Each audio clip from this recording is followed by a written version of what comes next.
a respeito do meu trabalho, da minha vida financeira. O que Deus sonha? Nós estamos presos nesse lugar chamado eu mesmo, em que a única coisa que nós levamos em consideração é aquilo que nós desenhamos como ideal para a nossa vida. E numa realidade como essa, a gente precisa pensar no que Deus sonha sobre nós.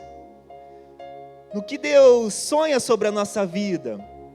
Porque eu quero te dar uma notícia que Deus não te chamou, Deus não te colocou nesse ano, nesse século, Deus não te colocou nessa família, Deus não te colocou nesse trabalho, somente para você existir.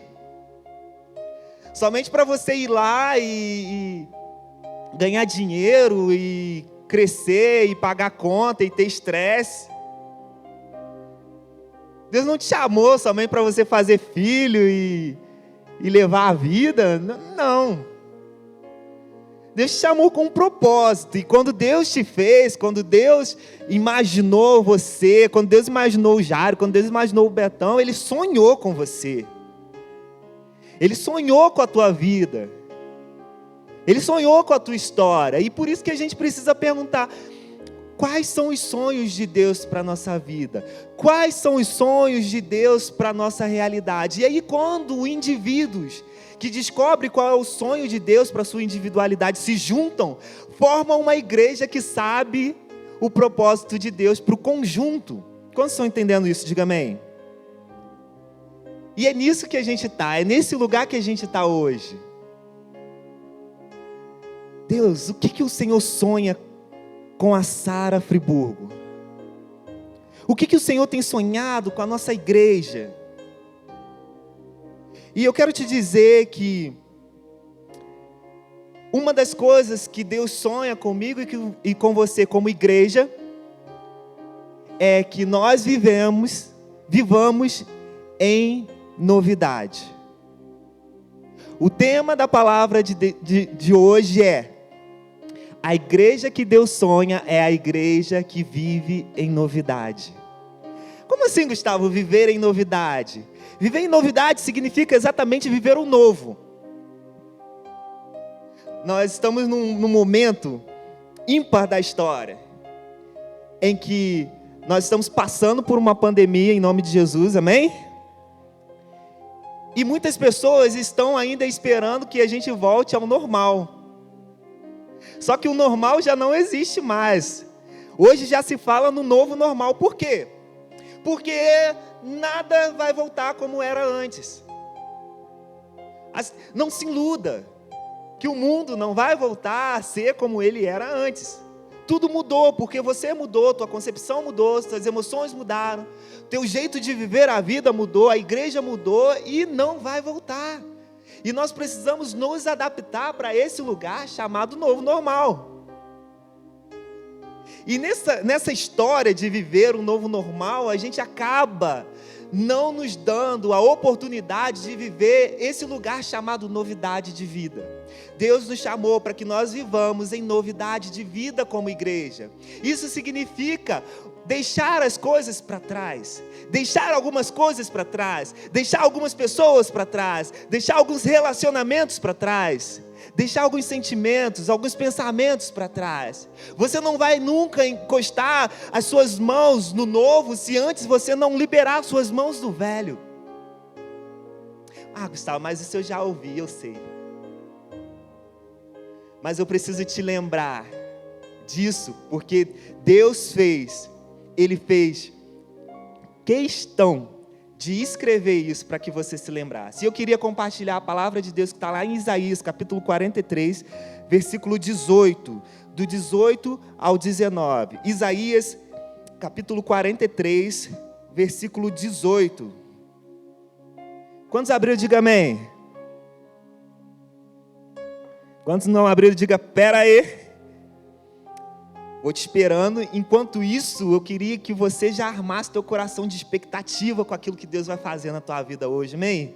Naquilo que Deus tem para você, na porção de Deus para você nessa noite. Isaías capítulo 43, versículo 18. Quem abriu, lê na tua Bíblia. Quem não abriu, lê no telão. E vamos junto. Está escrito assim, ó: mas agora o Senhor Deus diz ao seu povo: não fique lembrando do que aconteceu no passado. Não continuem pensando nas coisas que fiz há muito tempo, pois agora vou fazer uma coisa nova, que logo vai acontecer, e de repente vocês a verão. Preparei um caminho no deserto, e farei com que estradas passem em terras secas.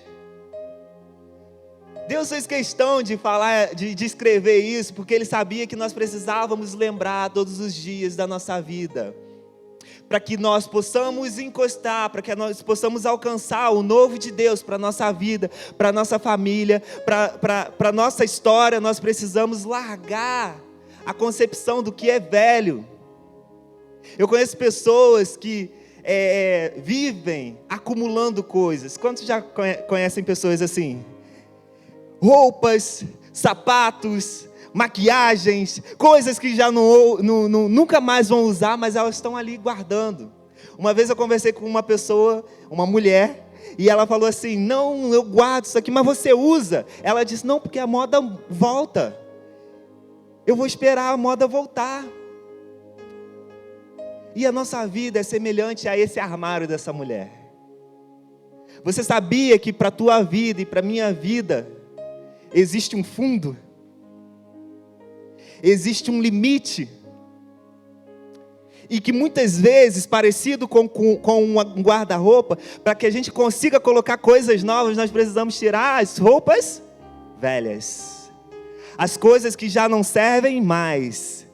Tem gente que já há 10 anos engordou um pouquinho e ainda está guardando a roupa de quando tinha 15 anos. Não, mas eu vou emagrecer. Não, querido, se não foi em 10 anos, é muito difícil voltar. Você precisa viver coisas novas na tua vida. Sabe por quê? Quando a gente fica preso no passado, a gente abre margem para frustração no nosso coração. Um dos problemas da nossa vida é que a gente para em lugares que a gente precisa passar, e a gente passa em lugares que a gente deveria parar. Existem coisas na tua vida que já passou. Existem coisas na minha vida que já passaram. É semelhante àquele casal que casou há 10, 15, 20 anos atrás e fala: ah, bom mesmo era o tempo do namoro. Não, querido, bom é o tempo de hoje. Bom é o tempo em que Deus fez, porque esse é o dia que o Senhor fez para você. Você precisa se alegrar nas coisas de hoje, porque se você viver no passado, a tua história nunca vai progredir. Bom é o tempo de hoje. Bom é a história que você está vivendo hoje. A história nos conta diversas pessoas que precisaram largar coisas para conseguir coisas maiores. Você lembra de José? Tudo que José tinha era uma túnica colorida. E ele precisou abrir mão da túnica colorida para um dia encostar no governo de uma nação. Muitas das vezes na nossa vida, a gente está preso em túnicas coloridas que parecem para nós bonitas. Mas Deus não quer que você viva esse lugar da túnica colorida. Deus quer te dar governo, Deus quer te dar nações, Deus quer te dar lugares altos. Mas para isso, querido, você precisa desistir das coisas passadas. Eis que faço coisas novas na tua vida. Você ainda não enxerga, mas você vai ver. Você vai enxergar, você vai encostar. Para de viver nesse lugar onde Deus fala: passa, e você para. Passa o sentimento e você para naquele sentimento. Deus fala: perdoa, e você tem um rancor, né? Ressentimento. Deus está falando conosco nessa noite, querido. Eu quero te dar relacionamentos novos, mas para que você tenha relacionamentos novos, você precisa abrir mão das feridas, abrir mão daquilo que você viveu há 10, 15, 30 anos ou uma semana atrás. Hoje é tempo de viver novidade de vida, mas isso depende de mim e depende de você. Ele diz: Eis que faço coisas novas para você. Eis que faço coisas novas para a tua família. Eis que faço coisas novas para a tua vida financeira. Você quer, então, para de lembrar daquilo que você viveu. Para de lembrar aquilo que você... mas era tão bom. Bom era o meu tempo. Seu tempo é agora. Chegou a tua vez de viver grandeza de Deus. Mas a grandeza de Deus depende necessariamente daquilo que você vai largar no passado. O tamanho do seu futuro é proporcional à importância que você dá para o seu passado. Eu vou repetir. O tamanho do teu futuro, as grandezas que você vai alcançar, é proporcional à importância que você dá para o seu passado. Quanto mais importância você dá para o passado, quanto mais importância você dá para aquilo que você viveu, menor vai ser o tamanho do teu futuro. Menor vai ser o tamanho das coisas que seus pés vão alcançar, suas mãos vão alcançar. Mas nós estamos aqui, vivendo aquilo que já passou.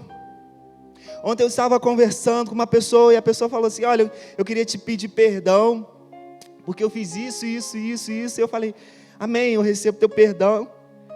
Eu te libero perdão. Mas eu já esqueci isso, eu nem lembrava mais disso. Eu não lembrava daquilo. Por quê? Porque você tem uma decisão a tomar. A mesma energia que você gasta alimentando rancor, ressentimento, é a energia que você estaria usando para chegar a lugares altos. É a mesma energia. Só que aí você olha para você e fala assim: eu não estou alcançando lugares novos. Mas por quê? Você está usando essa energia para alimentar um rancor dentro de você. Não, mas fez. Não gosto nem de olhar na cara. A voz até muda, né? Endemonia, assim, de repente.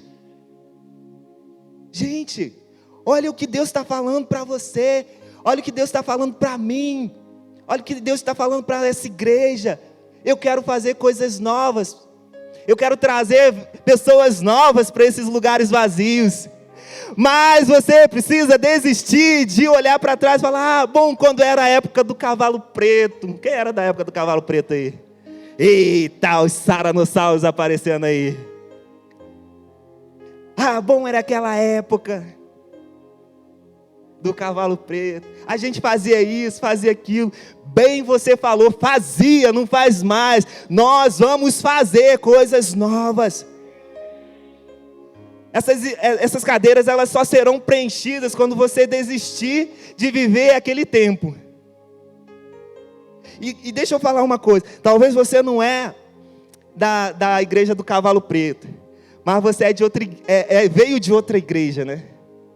Aí fala assim: mas na igreja que eu era, na igreja que eu olhei para o pastor aqui porque eu vou falar um negócio. Da igreja que eu era bom porque assim, assado. Querido, volta para lá, em nome de Jesus. Não fica prendendo cadeira aqui não.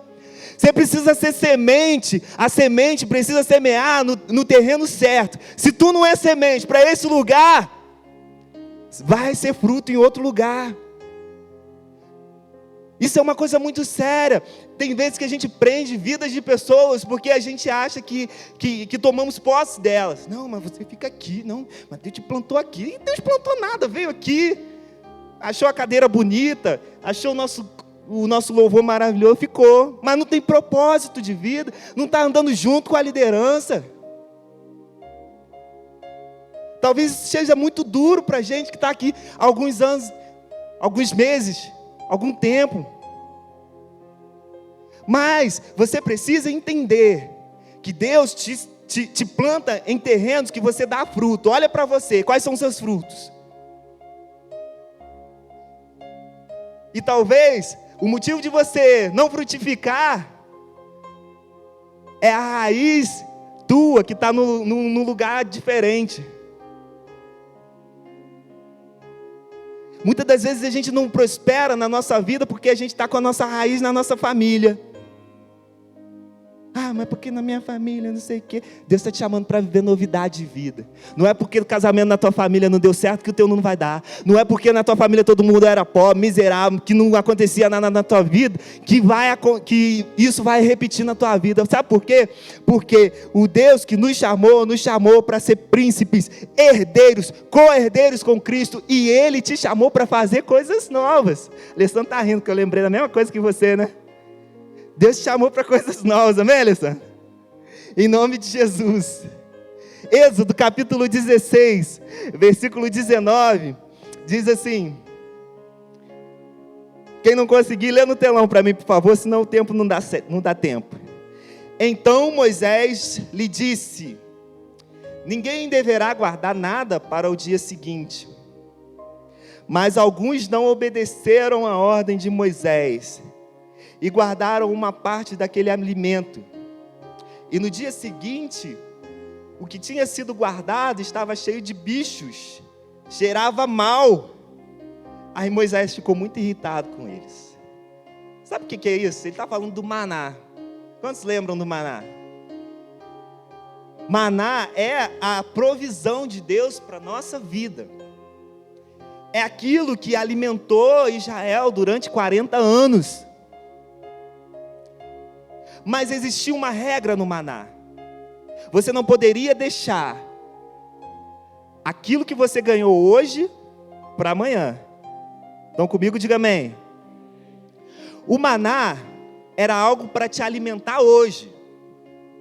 Era Deus falando com Israel e também nos ensinando o seguinte: ei, aquilo que eu tenho para você é para hoje. Amanhã é o amanhã.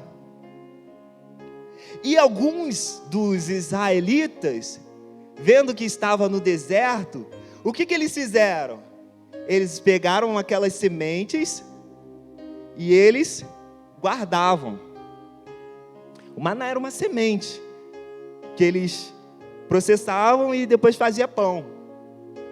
E sabe o que aconteceu? Começou a dar bicho. Começou a cheirar mal. Uma igreja que não vive em novidade de vida começa a cheirar mal. Sabe o que é cheirar mal? É entre nós começar a abrir espaço para fofoca. Isso é cheirar mal. Isso é uma igreja que cheira mal.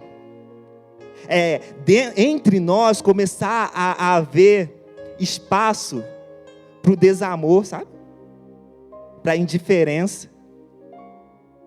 Às vezes a gente, por não viver uma novidade de vida, por não viver o maná de hoje, sabe o que a gente faz?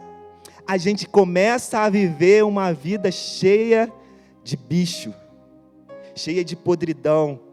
E aí a gente olha para a nossa vida: eu não sei o que eu estou fazendo, estou na igreja, dou dízimo, oferto, vou na célula, minha vida não dá certo. Por quê? Não aprendeu a viver uma vida em novidade de vida. O Evangelho é a grande e boa novidade de Deus para a nossa vida. E aí a gente não consegue aprender a viver isso. Sabe o que a gente vive? A gente lê a Bíblia e vive a história da nossa família. A gente lê a Bíblia e vê e vive a história, a realidade do que o mundo, do que o jornal está falando. Quando Deus tem nos chamado todos os dias para viver uma vida baseada no que a palavra dele diz. Eu sou o que a palavra diz que eu sou. Você pode repetir isso? Eu sou o que a palavra de Deus diz que eu sou. Quando nós começamos a entender, quando nós compreendemos, quando nós começamos a fazer isso, sabe o que acontece? A gente começa a prosperar. Só que tem uma coisa que a gente está preso. A gente está preso no sucesso do passado. Nem sempre o que nos prende é o fracasso do passado. Muitas das vezes as coisas que prendem a mim e a você é o sucesso do passado. Mas eu quero te dar uma notícia, olha, o teu maior fracasso pode ter origem no que restou do teu maior sucesso. O teu maior fracasso pode ter origem naquilo que restou do teu maior sucesso. São as pessoas que viveram sucesso no passado e fica lá se lamentando, porque hoje não estão vivendo a mesma coisa. São as pessoas que não creem que Deus é poderoso para fazer infinitamente mais daquilo que pedimos ou pensamos. E por conta dessa falta de fé, dessa ausência de fé, a gente começa a viver uma vida presa naquele sucesso. Mas era bom. Mas eu vivia. Querido, Deus te chamou para coisas novas. Deus chamou essa igreja para viver uma vida de novidade. Não fique triste. Não fique triste pelas pessoas que te deixaram. Líderes, não fiquem tristes pelas pessoas que ficaram para trás. Líderes de célula, às vezes nós vivemos uma vida de processo, de ciclo. Muitos de nós aqui abrimos células e fechamos células, e muitos de nós aqui não quer abrir mais célula porque, já tentei 1, 2, 3, 4, 5, 6, 7, bilhões de vezes, não deu certo. Cara, tenta mais uma vez. É um ciclo, Deus te chamou para isso. Nunca é igual. Toda vez que você abre outra, você tem a chance de fazer algo melhor. E a gente está vivendo um momento ímpar, porque nós estamos abrindo esse grande movimento chamado Paz no Lar. Quantos já participaram de um Paz no Lar? Amém? Cara, você precisa participar desse movimento.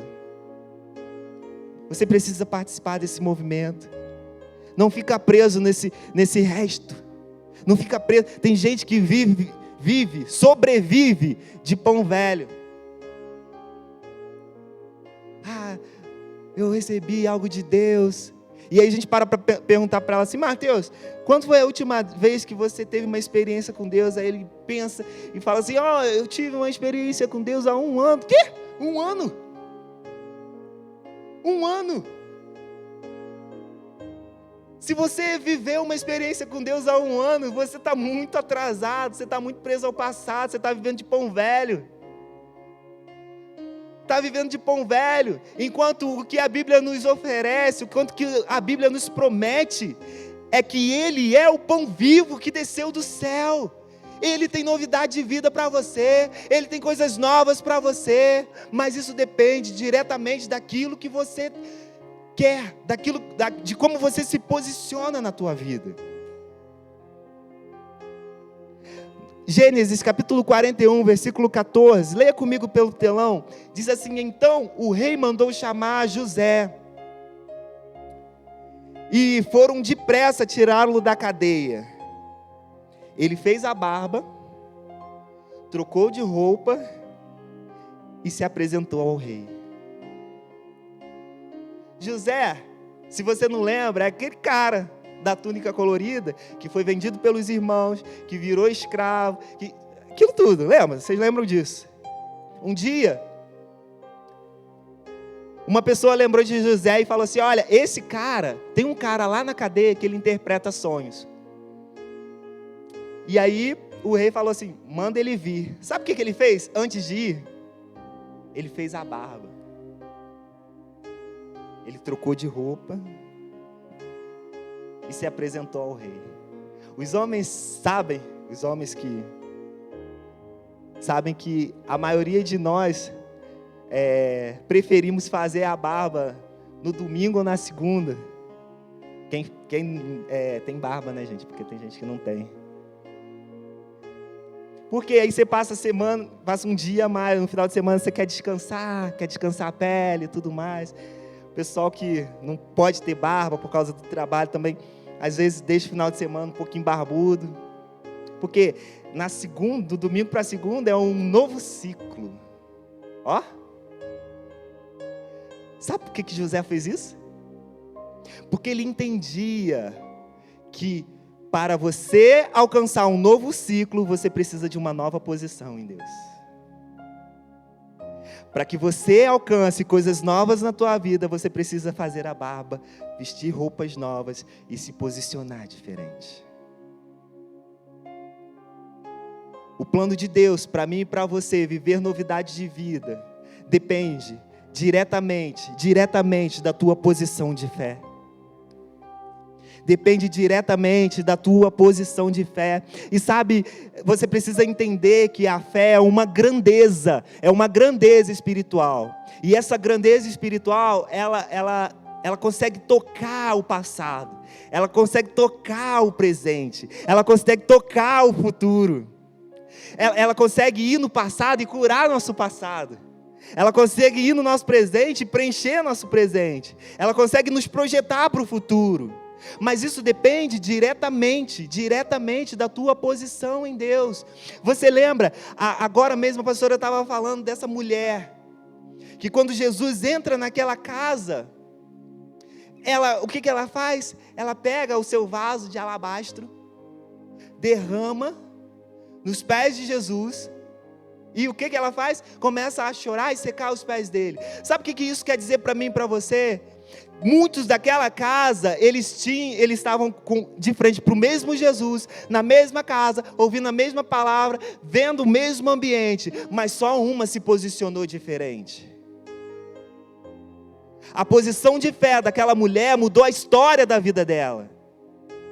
Qual tem sido a tua posição de fé nesses dias? Gustavo, vou esperar aí o dólar, porque estou investindo aí na criptomoeda. Querido, não é isso que Deus te chamou para viver. Você pode ter até essas coisas, mas isso não pode ser a base da tua fé. Isso não pode ser aquilo que rege a tua vida. A fé é algo que quando a gente toma posse, nos faz nos posicionar de forma diferente dos outros, mesmo com que os outros não entendam. A fé é quando tomamos posse das realidades do céu e colidimos violentamente com a realidade da terra. Não há como você viver uma posição de fé se não houver violência. Não há como viver uma realidade de fé se não houver intensidade. Mas sabe o que a gente quer? Marasmo, mesmice, porque a gente confundiu isso com paz. Viver uma vida tranquila, porque a gente confundiu isso com paz. A paz que eu vos dou não é a paz que esse mundo tem. A paz que eu tenho para você é a paz que excede todo entendimento. A gente precisa compreender que há necessidade de violência. Sabe o que é isso? É quando você pega o exame médico, o laudo do médico, ele fala assim: você está com uma doença e vai acontecer isso. Você fala: tá bom, mas eu tomo posse da realidade do céu, e a realidade do céu diz que o Senhor levou sobre si todas as enfermidades, o castigo que nos traz paz estava sobre ele, e sobre as suas pisaduras eu fui sarado. Eu vou contra esse laudo médico, eu vou contra a história que o mundo está querendo me dizer, eu vou contra os homens estão querendo me dizer, porque eu entendo que o Senhor tem a última palavra. Querido, entenda isso. Deus não te chamou para coisas normais. Deus não te chamou para viver uma vida normal, em que você acorda, levanta, toma o seu cafezinho, vai trabalhar, volta, toca uma prosa na hora do almoço, volta para casa. E outro dia a mesma coisa, assiste a novela lá, Gênesis, né? Acabou o Gênesis, já emenda no Big Brother. Aí vai dormir tarde, no outro dia acorda cansado, levanta, toma um cafezinho. Não. Deus não te chamou para essas coisas. Deus te chamou para que você tome posse da realidade do céu e colida violentamente com a realidade da terra. Nesses dias, isso tem queimado em meu coração. Eu tenho falado com a equipe de louvor do Arena. Deus não Deus não nos chamou para coisas normais. Deus não nos chamou para viver vivendo joguinhos, redes sociais. Não. Deus nos chamou para ser uma voz profética nessa cidade, nesse estado, talvez nesse país. Mas aonde nós formos, onde nossa voz chegar, precisa ser profética. Aonde nossa voz chegar, os ossos secos precisam ganhar músculos. Aonde nós chegarmos, os enfermos precisam ser curados. Onde nós chegarmos, as portas precisam abrir, porque essa é a vontade de Deus para os homens. Em João capítulo 11, versículo 38. João capítulo 11, versículo 38. Você que não consegue abrir a nota e ler aqui comigo. Diz assim: Jesus ficou outra vez muito comovido.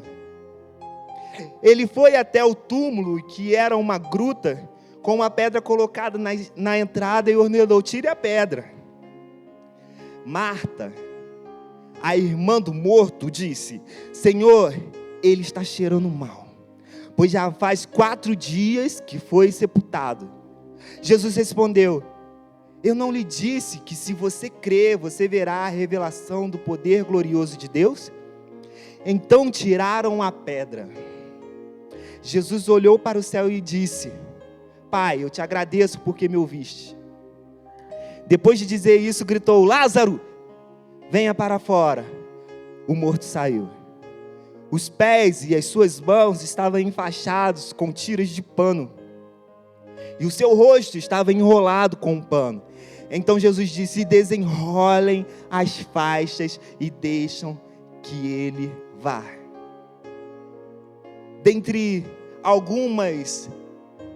alguns aprendizados que a gente tem nesses versículos muito conhecidos, eu preciso te atentar, eu preciso te mostrar uma coisa. Jesus, ele chega diante de uma sepultura. Ele chega diante de um lugar onde os homens já desistiram. Ele chega num lugar onde tudo que está ali está exatamente morto. E como na nossa cultura, a gente diz que há jeito para tudo, menos para a morte. E Jesus, esse cara que gosta de tomar posse da realidade do céu e colidir violentamente com a realidade da terra, ele vai e chega diante daquela gruta e ele fala: ei, vamos levantar o irmão Lázaro. E aí, a Marta, irmã daquela Maria que a gente falou antes, ela fala o seguinte: Jesus, eu acho melhor não. Já faz alguns dias que está morto, olha, ele já está cheirando mal. Só que a mente de Jesus não era uma mente que estava presa no passado. Porque talvez o passado estava dizendo que existia morte. Eu não sei qual é a realidade da tua vida nesses dias. Eu não sei qual é a realidade da tua vida que está nos vendo nessa noite. Talvez você olhe para uma área da tua vida e fala: ei, não dá mais. Game over. Talvez você olhe para uma área da tua vida e você não vê mais expectativa, porque faz tempo que está morto. Há tempo que não tem nada vivo. Talvez você olhe para o teu casamento e fala: ih, Gustavo, está mais frio do que Friburgo no inverno. É uma realidade dessas em que Jesus encontra o seu amigo amado Lázaro. E ele chega diante daquela gruta e ele fala uma coisa que me chama muita atenção. Ele fala: ei, vocês, tirem a pedra. Jesus mandou tirar a pedra.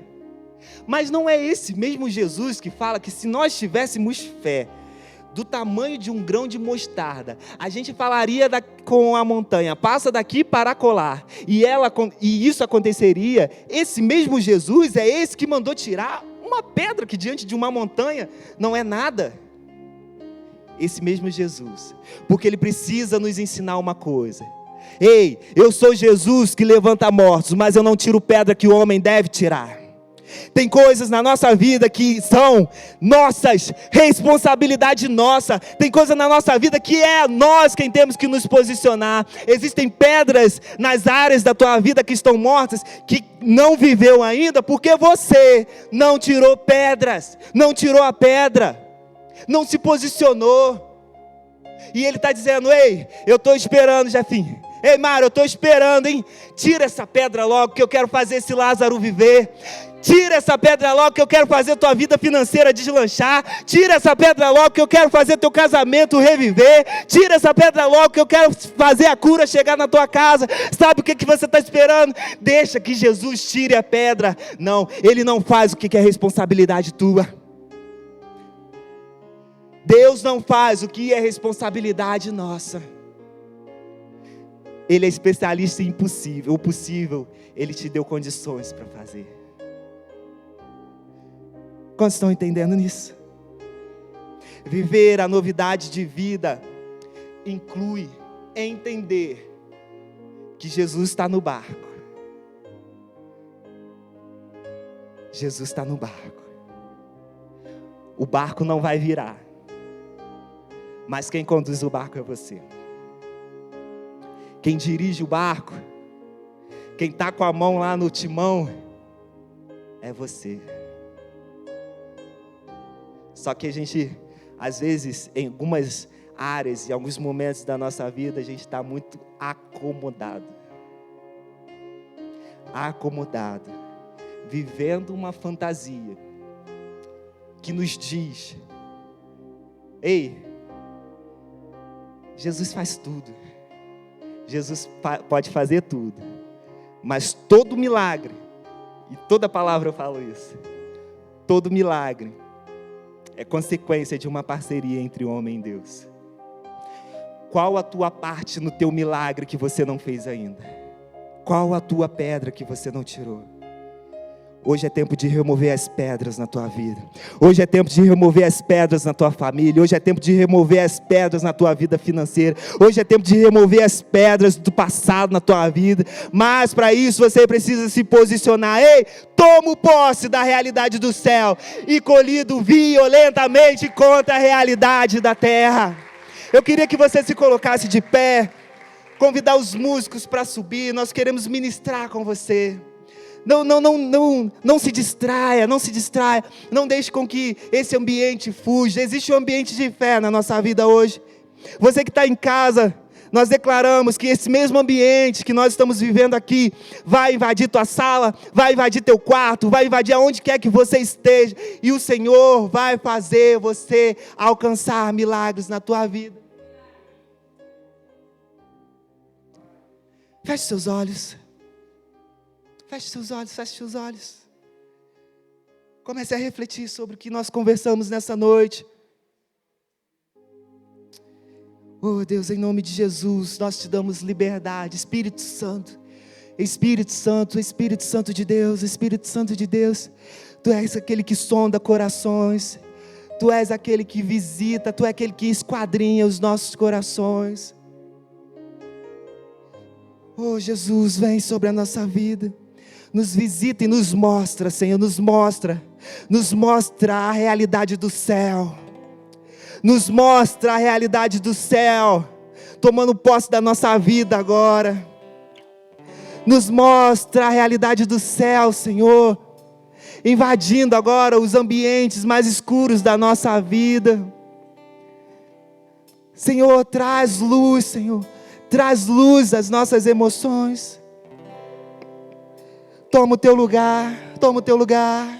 Toma o teu lugar, ó Cristo.